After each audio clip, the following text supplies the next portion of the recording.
जय हिंद साथियों, स्वागत है आपका एनसीईआरटी क्लासेस के ऑनलाइन प्लेटफॉर्म पर। मित्रों, हम लोग हिंदी भाषा को पढ़ रहे हैं और हिंदी भाषा में आज का जो हमारा टॉपिक है वो है काल। काल को अंग्रेजी में टेंस कहते हैं। काल किसे कहते हैं? परिभाषा अगर काल की देखें तो परिभाषा काल की होगी, काल उसे कहा जाता है जिससे कार्य का समय, और एक चीज ध्यान दीजिएगा, इसमें समय, कार्य का समय और कार्य पूर्ण या अपूर्ण होने का बोध होता है, उसे काल कहा जाता है। अब इसे आप परिभाषा में देख लें तो काल क्रिया का वह रूप होता है, क्रिया का वह रूप होता है जिससे कार्य का समय एवं कार्यपूर्ण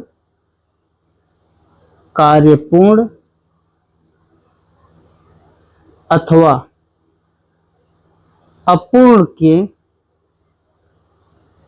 अपूर्ण होने का बोध होता है। ठीक है।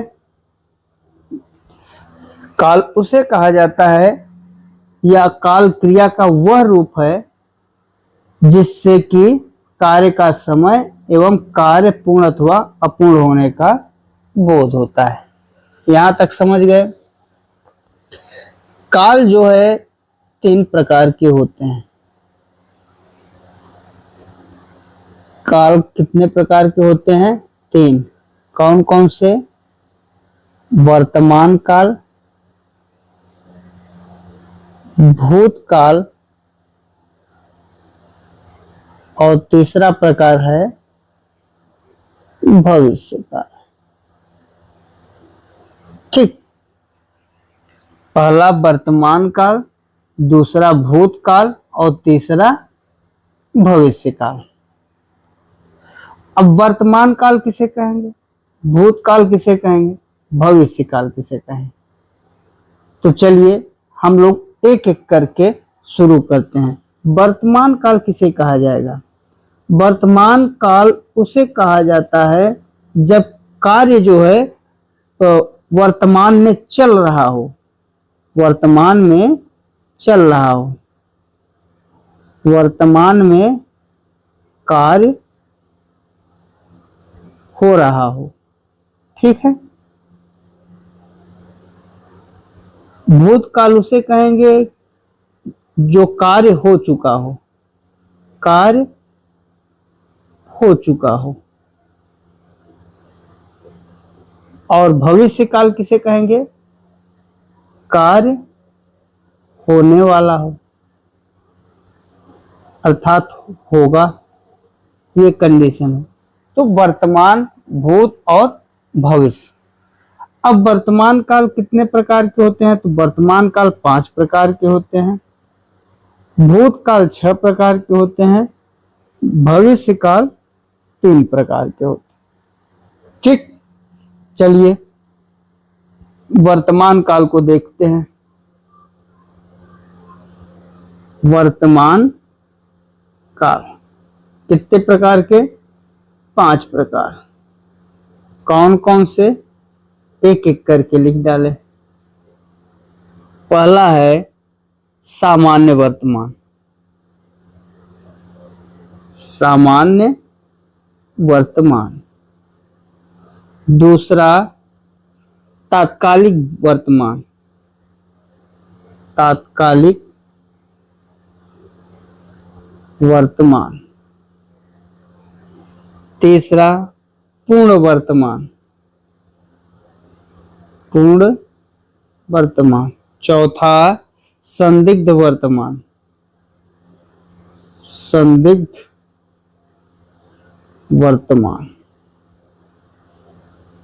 पांचवा संभाव्य वर्तमान, संभाव्य वर्तमान। छठवां हेतु हेतु मद वर्तमान, हेतु हेतु मद वर्तमान। तो आपके वर्तमान काल में यही 6 प्रकार होते हैं। कौन कौन से? सामान्य वर्तमान, तात्कालिक वर्तमान, पूर्ण वर्तमान, संदिग्ध वर्तमान, संभाव्य वर्तमान और हेतु हेतु मद वर्तमान। ठीक, तो इनको लिख लिया जाए या इनके बारे में थोड़ा थोड़ा समझ लीजिए बस। सामान्य वर्तमान किसे कहेंगे? सामान्य वर्तमान उसे कहा जाता है जो क्रिया का वर्तमान रूप पाया जाए। क्रिया का कौन सा रूप? वर्तमान रूप पाया जाए। बस इतना ट्रिक के ही रूप में याद रखिए, ज्यादा याद रखेंगे तो भूल जाएंगे। सामान्य वर्तमान में वर्तमान रूप किसका? यहां कोष्टक में लिख लीजिए क्रिया का। ठीक, ठीक है। उदाहरण में देखिए, मैं खाता हूं, मैं खाता हूं। इसका क्या मतलब हुआ? इसका मतलब ये हुआ कि हमारी जो क्रिया है वो उसका वर्तमान रूप, अगर मैं खाता हूं तो खा रहा हूं, खाता हूं, इसलिए वर्तमान में क्रिया हो रही है। तो जिससे क्रिया का वर्तमान होना कार्य होना पाया जाए, वहां पर कौन सा वर्तमान हो जाएगा? सामान्य वर्तमान। चलिए इसको अलग अलग में लिखते हैं। उसके बाद तात्कालिक, दूसरा आपका क्या है? तात्कालिक वर्तमान, तात्कालिक वर्तमान। तात्कालिक वर्तमान क्या है? तात्कालिक वर्तमान में जो क्रिया है वो वर्तमान काल में हो रही है, वर्तमान काल में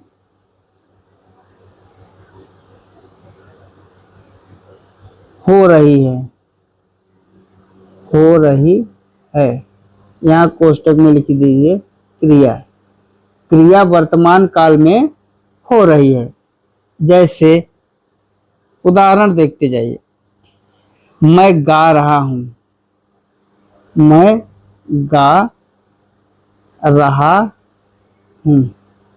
यहां पर जो रहा हूं मतलब क्रिया हो रही है, समाप्त नहीं हुई है, हो रही है। ठीक है, इतने से ही पकड़ लेंगे। तीसरा देखिए, तीसरा क्या है? पूर्ण वर्तमान। पूर्ण वर्तमान में क्या होगा? क्रिया पूरी हो चुकी होगी, क्रिया क्या होगा? पूर्ण हो चुका होगा, कार्य पूर्ण सिद्ध हो चुका होगा, हो चुका होगा। जैसे इसमें आपको देखना है, मैंने रोटी खाई है, मैंने रोटी खाई है। अब आप देखिए कि जो यहाँ खाने वाला काम हो रहा है वो पूर्ण हो चुका है। कैसा है? पूर्ण। रोटी खा चुकी है मतलब चुका है, चुकी है, तो ये किसमें आ जाएगा? पूर्ण वर्तमान में। ठीक, चौथा देखिए, चौथा आपका संदिग्ध वर्तमान। अब जब संदिग्ध वर्तमान होगा, संदिग्ध वर्तमान, और संदिग्ध वर्तमान में हमेशा कार्य होने में संदेह प्रकट करना, कार्य होने में संदेह प्रकट होगा। ठीक, कार्य होने में क्या होगा?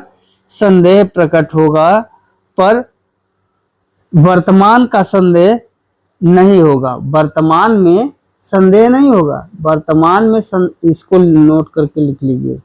दूसरा लिख लीजिए, वर्तमान में संदेह नहीं होगा।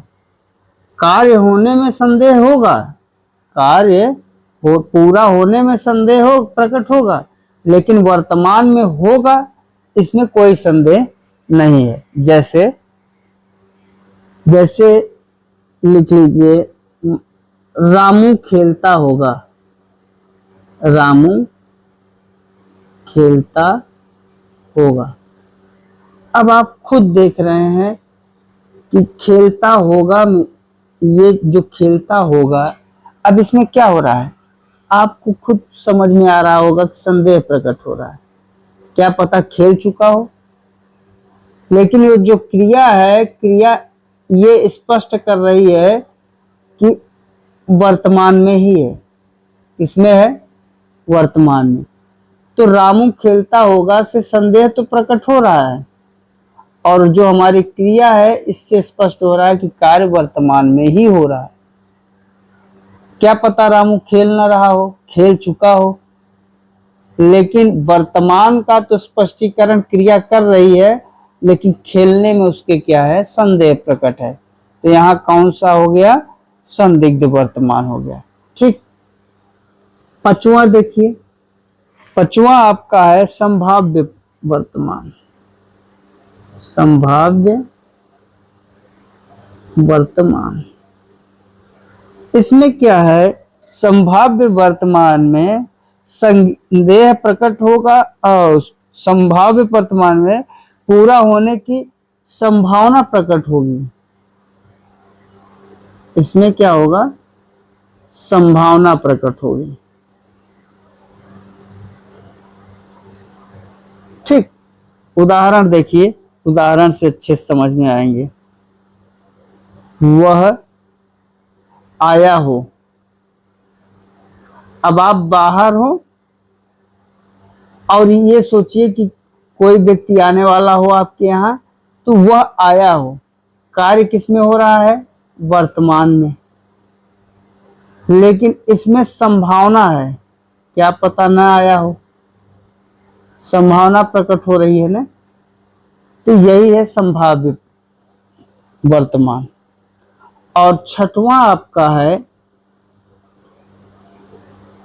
हेतु हेतु मद वर्तमान। हेतु हेतु मद वर्तमान, जो हेतु हेतु मद वर्तमान है, इसमें क्या है, मतलब एक क्रिया दूसरे क्रिया पर निर्भर होती है पूर्ण होने के लिए। एक क्रिया दूसरे क्रिया पर निर्भर होती है, निर्भर होती है कार्य पूर्ण होने के लिए। ठीक, तो उदाहरण देखिए,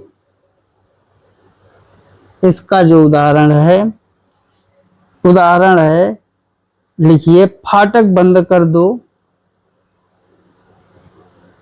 फाटक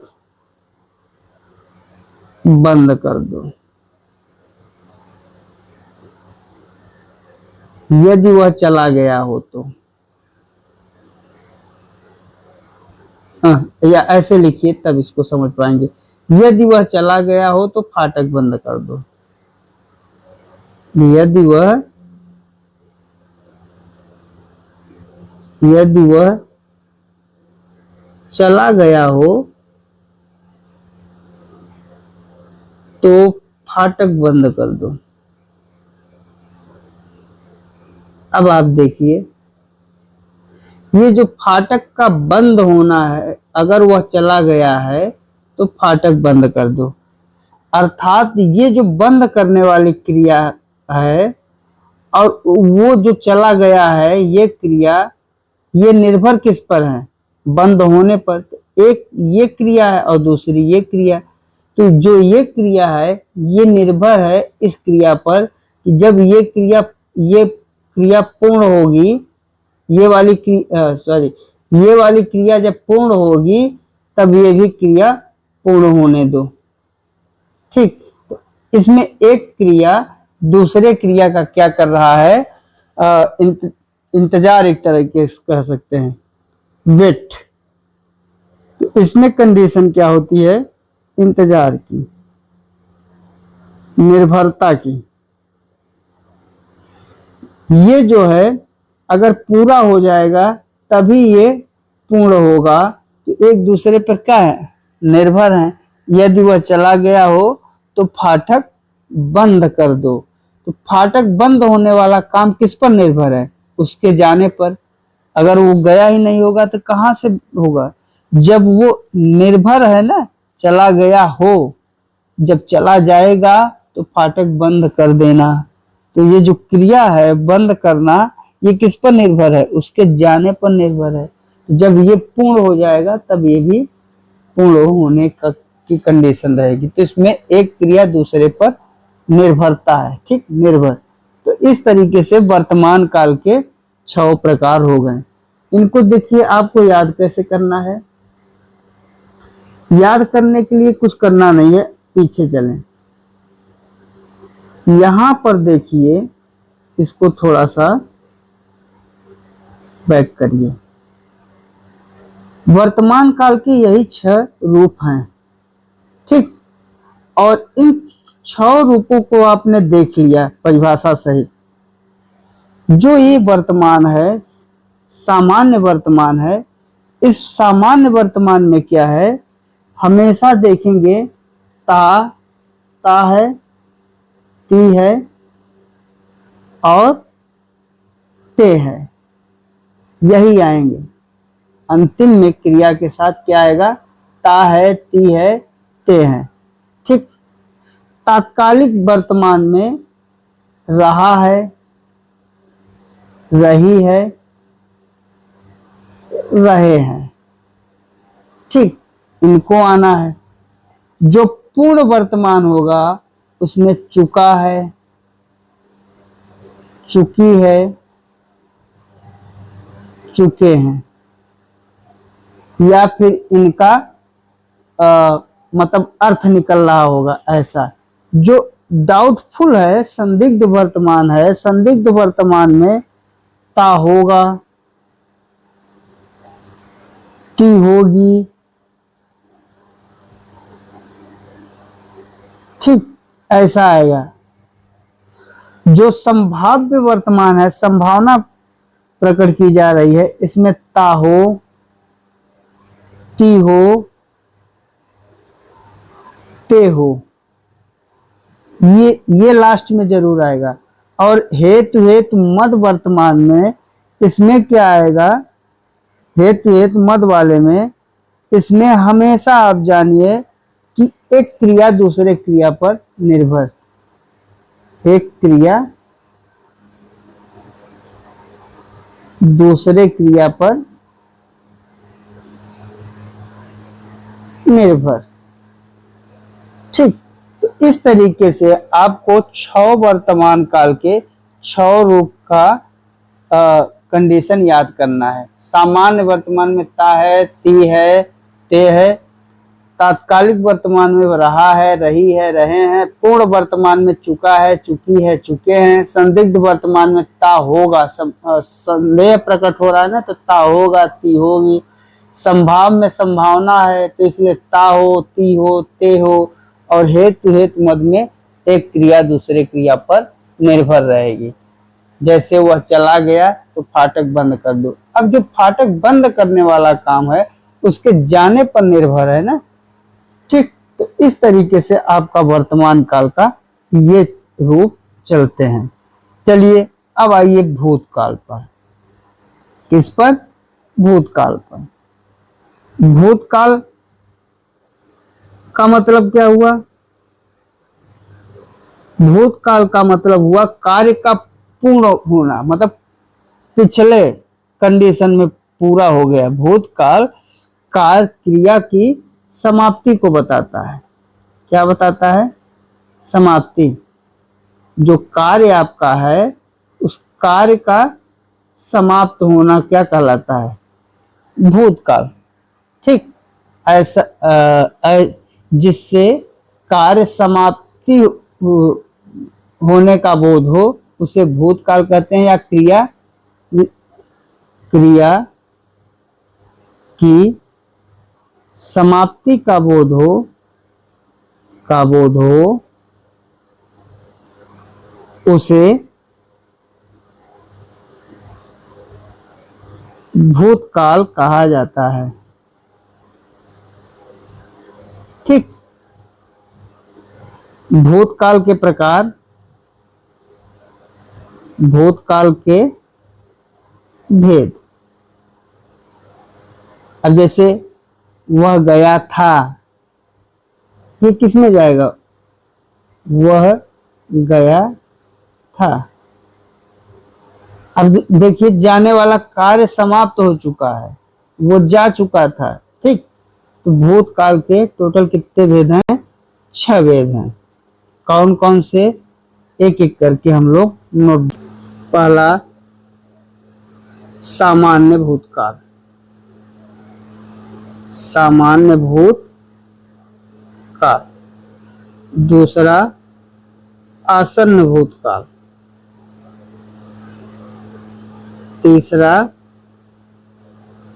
तीसरा आपका हुआ पूर्णभूत, पूर्णभूत या पूर्णभूत काल। चौथा आपका हुआ अपूर्णभूत, अपूर्णभूत। पांचवा आपका हुआ संदिग्ध भूत, संदिग्ध भूत या भूतकाल। और छठवां आपका हुआ हेत मद भूतकाल। ठीक।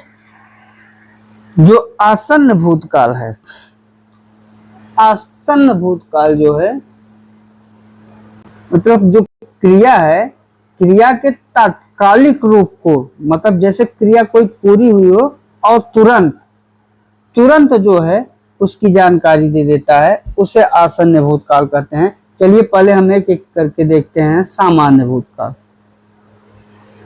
पहली हेडिंग, सामान्य भूतकाल। सामान्य भूतकाल की कंडीशन क्या है? सामान्य भूतकाल में क्रिया जो है, क्रिया तुरंत पूरी हुई। जैसे मान लीजिए क्रिया का तुरंत समाप्त होना। ठीक। क्रिया का तुरंत समाप्त होना। जैसे राम खाया। अब आप देखिए, राम जो खाया वो जस्ट तुरंत खाया, मतलब समय का ज्ञान ही नहीं है। भूतकाल की क्रिया के विशेष समय का ज्ञान नहीं होता, उसे क्या कहते हैं? सामान्य भूतकाल कहते हैं। इसमें समय का ज्ञान ही नहीं होता। ठीक। ज्ञान नहीं होता, उसे कौन सा कहेंगे? सामान्य भूतकाल कहेंगे। दूसरा लिखिए आसन्न भूत। और आसन्न भूत को हमने अच्छे से बताया। आसन्न भूत क्या है? क्रिया तुरंत समाप्ति के निकट हो और जानकारी हो जाए। आसन्न भूत में क्या है कि क्रिया समाप्ति के निकट तुरंत जानकारी हो, तो तत्काल सूचना हो, तत्काल सूचना प्राप्त हो। वहां कौन सा भूत होगा?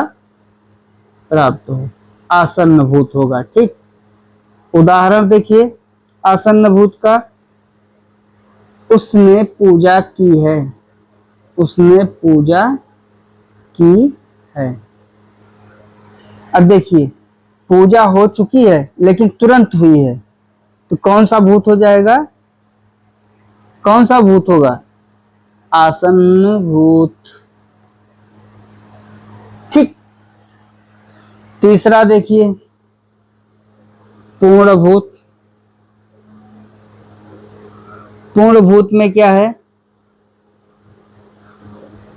क्रिया पूरी हो या कार्य पूरा हो चुका हो। उदाहरण जैसे राम ने मेरा घर देखा था,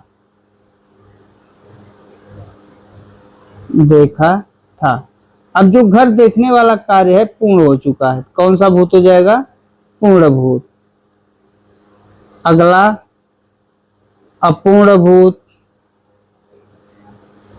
अपूर्ण भूत में क्या है? क्रिया का ज्ञान हो लेकिन समाप्ति तक पता न हो। क्रिया का भूतकाल में ज्ञान हो लेकिन समाप्ति तक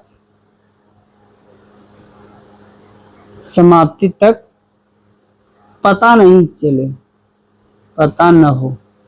ठीक, वहां पर कौन सा होगा? वहां आपका होगा अपूर्ण भूत। इसका उदाहरण देखिए, इसका उदाहरण होगा रंजना नाच रही थी, नाच रही थी। अब यहाँ जो नाचने वाला कार्य है वो हो रहा है लेकिन कब तक नहीं पता चलेगा? जब तक कार्य पूर्ण नहीं होगा। क्यों? क्योंकि नाचने का मतलब क्या है? कोई भी व्यक्ति कब तक नाचेगा? जब तक वो नाचेगा तब तक उसका कार्य पूर्ण नहीं होगा।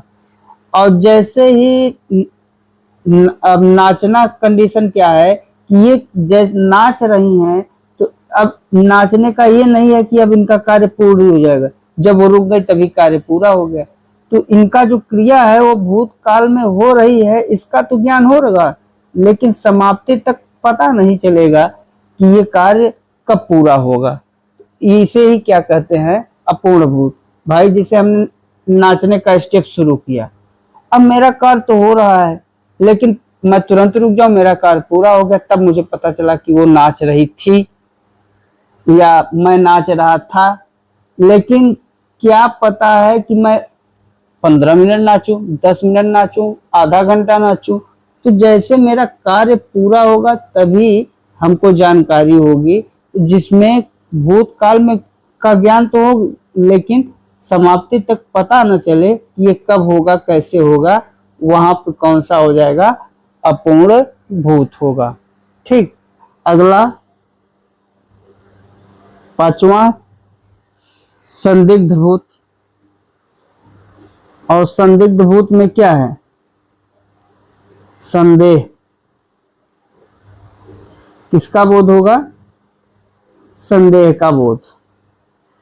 उदाहरण देखिए, संदेह वह गया होगा, वह गया होगा। अब देखिए, भूत का तो पता चल रहा है कि हो गया है लेकिन संभावना संदेह प्रकट की जा रही है। तो जहां संदेह प्रकट की जाएगी वहां पर संदिग्ध भूत हो जाएगा। छठवां क्या है? हेतु हेतु मदभूत। ये क्या है? हेतु हेतु मदभूत। तो हेतु हेतु मदभूत उसे कहते हैं जब जिस रूप में मतलब क्रिया भूतकाल में होने वाली थी, किसी कारणवश नहीं हो पाई, उसे हेतु हेतु मदभूत कहते हैं। क्रिया भूतकाल में होने वाली थी,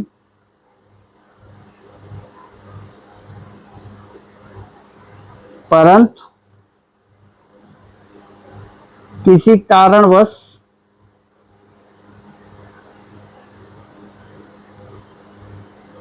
नहीं हो पाई।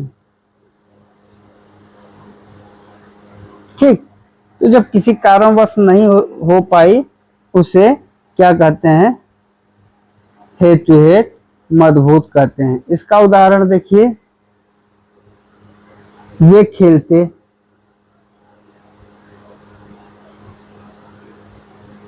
या मैं पढ़ता। अब ये है तुम खाते।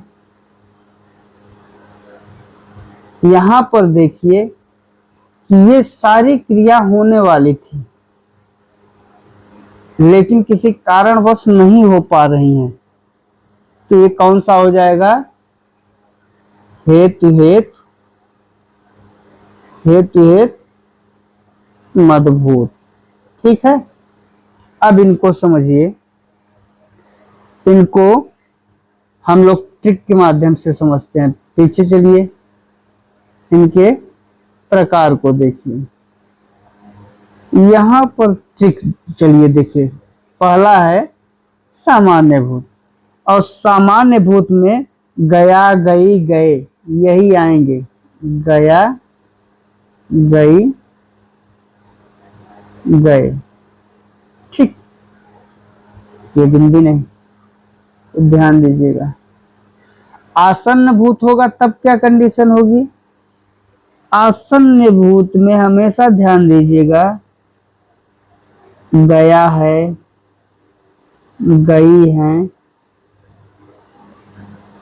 गए हैं। ठीक। पूर्ण भूत में क्या होगा? जब पूर्ण भूत होगा, चुका था, चुका था, चुकी थी, चुके थे। अपूर्ण भूत में क्या होगा? रहा था, रही थी, रहे थे। संदिग्ध भूत में, संदिग्ध भूत में गया होगा, गए होंगे, ये आएगा, या गई होंगी। ठीक है।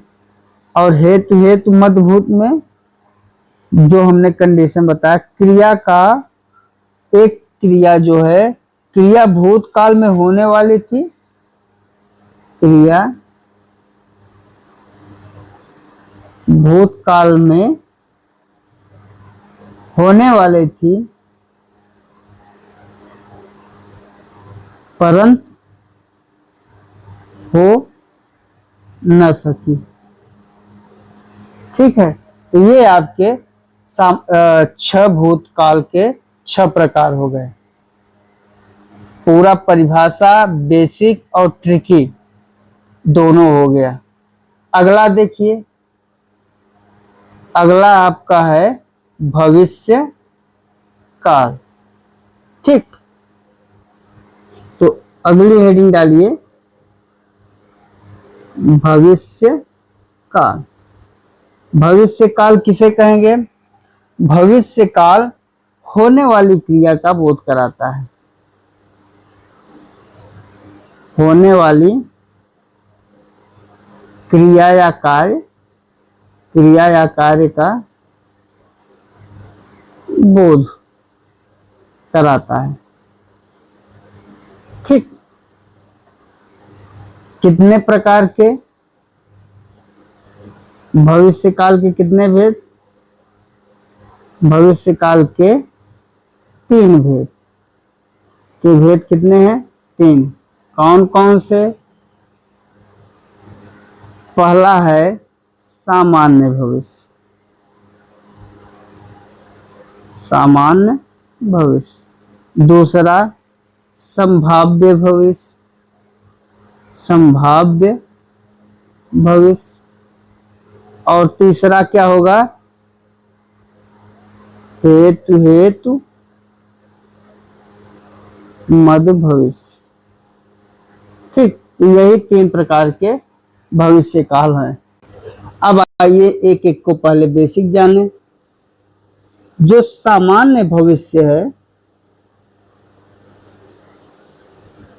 सामान्य भविष्य उसे कहेंगे जिसमें क्रिया भविष्य में होने का बोध हो। क्रिया का भविष्य में होने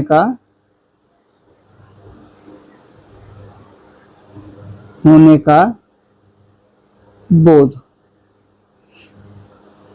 उदाहरण देखिए इसका, जैसे मैं खेलूंगा, मैं खेलूंगा, या वह गीत गाएगा, वह गीत गाएगा। ठीक, तो ये सब किसमें है? ये सामान्य भविष्य में है। ठीक, अगला देखिए संभाव्य भविष्य।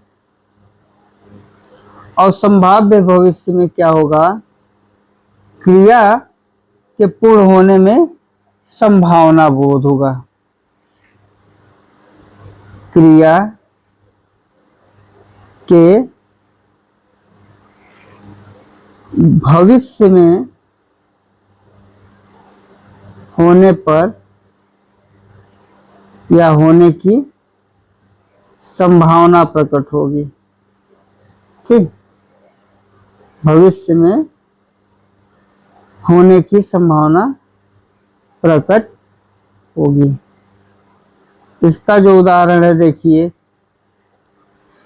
शायद धर्मेंद्र आए, शायद धर्मेंद्र आए। अब इसमें संभावना, लगता है राजेश कल आए, इसमें क्या है? संभावना ही तो है, संभावना प्रकट हो रही ना। अगला हेतु, मध्य भविष्य। और हेतु मध्य भविष्य क्या है? जब क्रिया का होना दूसरी क्रिया पर निर्भर हो, दूसरी क्रिया पर निर्भर हो। इसका उदाहरण देखिए, और इसका जो उदाहरण होगा, मान लीजिए आप कमाएं तो हम खाएं, आप कमाएं तो हम खाएं, तो हम खाएं। अब जो खाने वाली क्रिया है, खाने वाली क्रिया किस पर निर्भर है? उनके कमाने पर निर्भर है। तो यहां पर देख रहे हैं कि क्रिया का होना दूसरी क्रिया पर निर्भर है। ठीक, तो आप कमाएं तो हम खाएं, ये किस पर निर्भर है? इनके कमाने पर खाना निर्भर है, इसलिए यहां पर हेतु मध्य भविष्य है। चलिए हम ट्रिक ध्यान दें।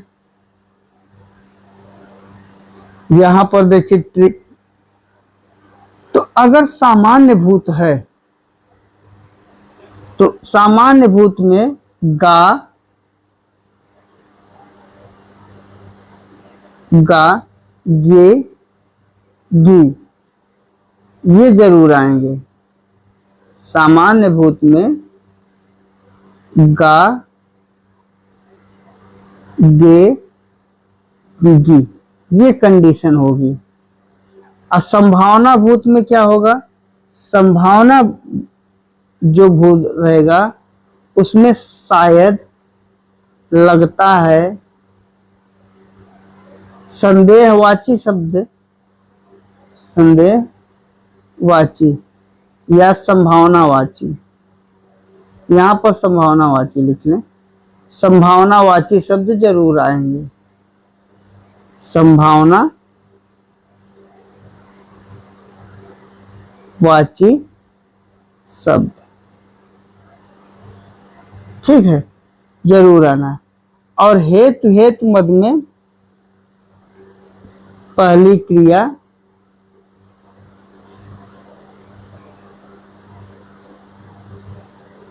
पर दूसरी क्रिया निर्भर होगी। अर्थात आप कमाएं तो हम खाएं, मतलब जैसे ही आप कमाएंगे तभी हम खाएंगे, आप नहीं कमाएंगे हम क्या खाएंगे। तो ये आपके तीनों काल हुए। ये ध्यान दीजिएगा कि UP TET, C TET, MP TET, मतलब जितने भर सी ग्रेड के हैं एसएससी, तो सारे सी ग्रेड की वैकेंसी तक, group D, group C, B, सारे सी ग्रेड के वैकेंसी तक आप समझिए काल से एक नंबर का जरूर आता है। किसी न किसी ढंग से पूछ लेगा, या तो वर्तनी में पूछ लेगा, कहीं न कहीं से उसे एक नंबर का चाहिए। तो काल नंबर की दृष्टि से भी और व्याकरण की दृष्टि से, दोनों की दृष्टि से बहुत महत्वपूर्ण है। इसको फिर से समझिएगा। हमने बेसिक और बेसिक के साथ, बेसिक क्या है? बेसिक जो है आपको जानकारी देता है, और ट्रिक क्या है? ट्रिक उसको स्मार्ट ढंग से जानकारी प्रदान करता है। बेसिक का काम क्या है कि आपको उसके बारे में पूरी जानकारी देना, और जो ट्रिक है वो स्मार्ट कंडीशन में आपको पूरी जानकारी देता है। लेकिन ट्रिक तभी फायदेमंद है जब आपका बेसिक मजबूत होगा। तो इसलिए आप बेसिक और ट्रिक दोनों को रटिए। कभी कभी आप ट्रिक में क्या होगा, ट्रिक में आप भूल जाएंगे, लेकिन अगर आपका बेसिक मजबूत है तो आपका ट्रिक तुरंत बन जाएगा। इसलिए आप बेसिक मजबूत करिए। जब बेसिक मजबूत हो जाएगा उसी समय ट्रिक याद हो जाएगा। जैसे मैं कह दिया कि 24 घंटे संघर्ष कीजिए, ये है महाप्राण की कंडीशन, लेकिन अभी आप कुछ दिन हो जाएगा तो भूल जाएंगे कि 24 घंटे संघर्ष है कि नहीं है। तो इसके लिए आप अगर बेसिक मजबूत है तो आप तुरंत पकड़ लेंगे कि दूसरा, चौथा और संघर्षी ये सब जाते हैं महाप्राण में। तो जैसे ही आप का बेसिक मजबूत है तो तुरंत आप ट्रिक के माध्यम से पकड़ लेंगे कि महाप्राण में यही यही वर्ण आते हैं। अब आप इतना तो समझ गए, 24 घंटे संघर्ष करिए। अब इसको आप ये भी तो कह देते हैं ख फ छ ठ थ और घ झ ढ ध भ और स स स ह। मतलब कहने का मतलब ये है कि जब आप बेसिक मजबूत है तो समझ जाएंगे ही, तो आपको तुरंत ट्रिक याद हो जाएगा। तो आप बेसिक और ट्रिक दोनों को पकड़ के चलिए, अपने लक्ष्य को प्राप्त करिए। इन्हीं सब बातों के साथ जय हिंद, जय भारत।